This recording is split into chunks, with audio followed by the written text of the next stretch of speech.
تو بڑھا دے گا. معاملہ یہاں یہ ہے کہ رب تعالیٰ یہ بیان فرما رہا ہے کہ جس نے اللہ کی راہ میں خرچ کیا اس بیج کی طرح ہے جو ایک بو گے تو 700 نکلیں گے. تم اگر خرچ کرتے رہو تو رب تبارک و تعالیٰ کے ہاں اس کے 700 دانے تو آ ہی جائیں گے.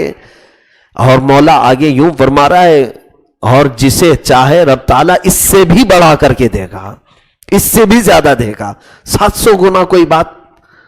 آپ اندازہ کریں حضرت عثمان غنی رضی اللہ تعالیٰ عنہ کا یہی حال تھا. قرآن کی آیتوں پر جو یقین تھا آپ کا. مدینہ طیبہ کے یہودی کیا کرتے تھے, تجارت کا مال جیسے ہی قافلے آتے تھے سارا مال یہ لوگ پہلے ہی خرید لیتے تھے اور خرید کر کے ذخیرہ اندوزی کرتے تھے. ذخیرہ اندوزی سٹاک کرنا اور جمع کرنا سارا مال, جب کسی کے پاس مال نہ ہو تو پھر باہر نکالنا. اسلام نے اس کو حرام فرمایا ہے. جو ذخیرہ اندوزی کرتے ہیں, چاول جمع کرنا, اناج جمع کر کے سٹاک رکھنا, اور جب قحط سالی کا دور ہو لوگوں کے پاس خریدنے کے لیے سامان کی کوئی قلت ہو جائے تب پھر اپنے سٹاک میں سے نکال کر کے 10 روپے والی چیز 100 روپے میں بیچنا, اسلام میں یہ حرام ہے. احتکار, ذخیرہ اندوزی کہ تم اللہ کی مخلوق کے ساتھ استحصال کر رہے ہو. استغلال یعنی موقع کو فائدہ اٹھا کر کے تم ان کو بہت زیادہ منافع کے ساتھ بیچ رہے ہو. یہ جائز نہیں ہے میرے عزیزوں.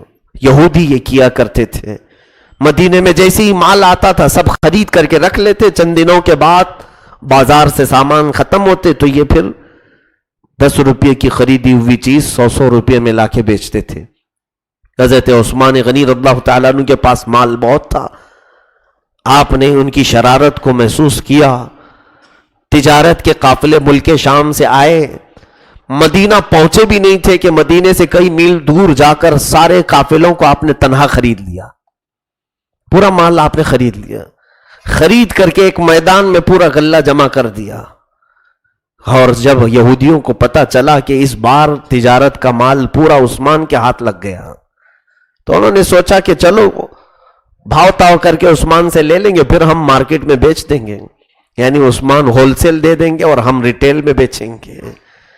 آئے وہ لوگ حضرت عثمان کے پاس, کہا کہ آپ نے خرید لیا ہے پورا مال, ہمیں چاہیے, آپ دیجئے, ہم دکانوں کو سپلائی کریں گے. حضرت عثمان نے کہا بتاؤ کیا قیمت لگاتے ہو میرے مال کی. انہوں نے کہا آپ نے جس قیمت پہ خریدا ہے اس کا ڈبل ہم آپ کو دیں گے. جس قیمت پہ آپ نے خریدا ہے اس کا ہم آپ کو ڈبل دیں گے. یہ یہودیوں کی شاطرانہ چال کو آپ ہمیشہ محسوس کریں کہ آخر وہ ڈبل سے کیوں خرید رہا ہے, تاکہ پھر ٹرپل پہ کسی اور کو ڈالنے والا ہوگا نا.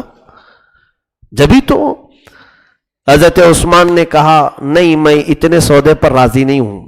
صرف ڈبل نفع کمانے کے لیے میں اتنا پیسہ تھوڑی نہ لگاؤں گا, مجھے اور نفع چاہیے. 100 میں خریدا حضرت عثمان نے مثال کے طور پر, یہودی 200 دینے کو تیار تھے. آپ نے منع کیا نہیں, پھر انہوں نے حجتیں کی اور اس کے بعد کہا چلو 2 گنا زیادہ لے لو, یعنی 1 گنا نہیں اور 1 گنا, یعنی 100 میں خریدا ہے تم نے تو 300 ہم سے لے لو اور دے دو مال. آپ نے کہا نہیں اور مجھے چاہیے. شام ہو گئی, انہوں نے بڑھاتے بڑھاتے 5 گنا تک کر دیا. کہا کہ اب جو ہے تم نے مال 100 کا خریدا ہے, ہم کو 500 میں بیچ دو, اس سے بہتر کیا چاہیے. حضرت عثمان نے مال روکے رکھا, کہا نہیں مجھے اور نفع کی ضرورت ہے. بہترین تاجر بھی تھے. حضرت عثمان غنی رضی اللہ تعالیٰ عنہ کی اس بات پر بہت شہرت ہوئی. دوسرا دن گزر گیا, یہودیوں نے آپس میں میٹنگ کی, کہا کہ مدینے میں ابھی مال کی سخت قلت ہے, مال ہے نہیں کہیں پر بھی, اور ہم جتنے میں بھی خریدیں گے مال تو ہمارا ہوگا, پھر جو مدینے والوں کو ضرورت ہوگی جو قیمت ہم لگائیں گے وہ خرید لیں گے. پھر آئے وہ بات کرنے کے لیے, کہا چلو اور بڑھا کر کے ہم دینے کو تیار ہیں. تیسرے دن بڑھاتے بڑھاتے وہ 10 گنا تک آ گئے. کہا کہ تم نے 100 میں خریدا ہے, 1000 میں ہم کو بیچ دو, اور عثمان تم اپنا مال لے کر کے پوری دنیا میں گھومو, اس سے زیادہ نفع تمہیں کوئی نہیں دے سکتا.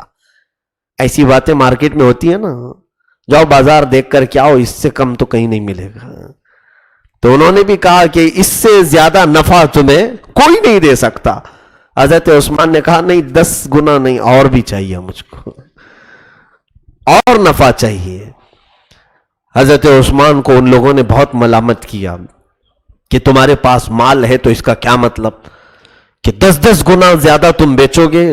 لوگوں کا خیال کرو، لوگوں کی ضرورتوں کو محسوس کرو. حضرت عثمان نے کہا یہی خیال تم بھی کیا کرتے اگر مدینے والوں کا تو مجھے خریدنے کی ضرورت نہیں پیش آتی. تم خود بھی تو یہی کرنا چاہ رہے ہو. بتاؤ بھلا دنیا میں ایسا کون ہے جو مجھ سے 100 کی چیز 1000 میں خرید رہا ہے؟ تم کس لیے خرید رہے ہو یہ بتاؤ. تو وہ منہ بسورتے ہوئے واپس چلے گئے اور ان لوگوں نے چیلنج کیا کہ اب ہم دیکھتے ہیں کہ عثمان سے مال لیتا کون ہے.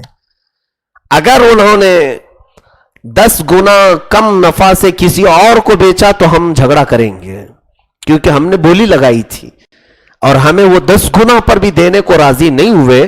اس سے کم اگر اپنے بھائیوں میں سے بھی کسی کو دیا تو ہم راضی نہیں ہوں گے. تو یہ بات طے ہو گئی اور سب چلے گئے.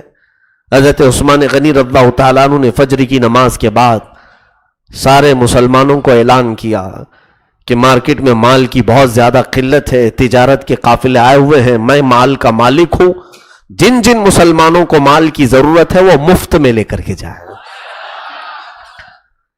وہ میدان سے غلہ جس کی جیسی ضرورت ہے وہ لے کر کے جائے. شام تک تو پورا غلہ ختم ہو گیا. اہل مدینہ سب مال لے کر کے چلے گئے. تو وہ یہودی بہت بپھرے ہوئے آئے ہیں، کہا کہ عثمان یہ تم نے کیا کیا؟ اتنی بڑی قیمت تمہیں مل رہی تھی. حضرت عثمان نے کہا تم نے اچھا آفر مجھے نہیں دیا تھا اس لیے میں نے دے دیا. کہا ہم 10 گنا زیادہ میں خرید رہے تھے. حضرت عثمان نے کہا او 10 گنا والے، میں نے میرے رب کے ہاتھ پر 700 گنا میں بیچا ہے. 10 گنا تم دینے کی بات کر رہے ہو، میں اپنے رب کے حضور اس مال کو بیچ دیا اللہ کی بارگاہ میں 700 گنا کے بدلے. قرآن میں اللہ نے یہ آیت نازل فرمائی جو آیت کے مصداق ہیں حضرت عثمان. یقین تھا انہیں.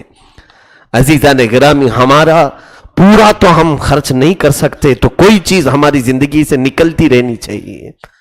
سیدنا عثمان ابن عفان رضی اللہ تعالیٰ عنہ کو جو اس مقام پر پہنچائی بڑی خصوصیت وہ انفاق فی سبیل اللہ ہے.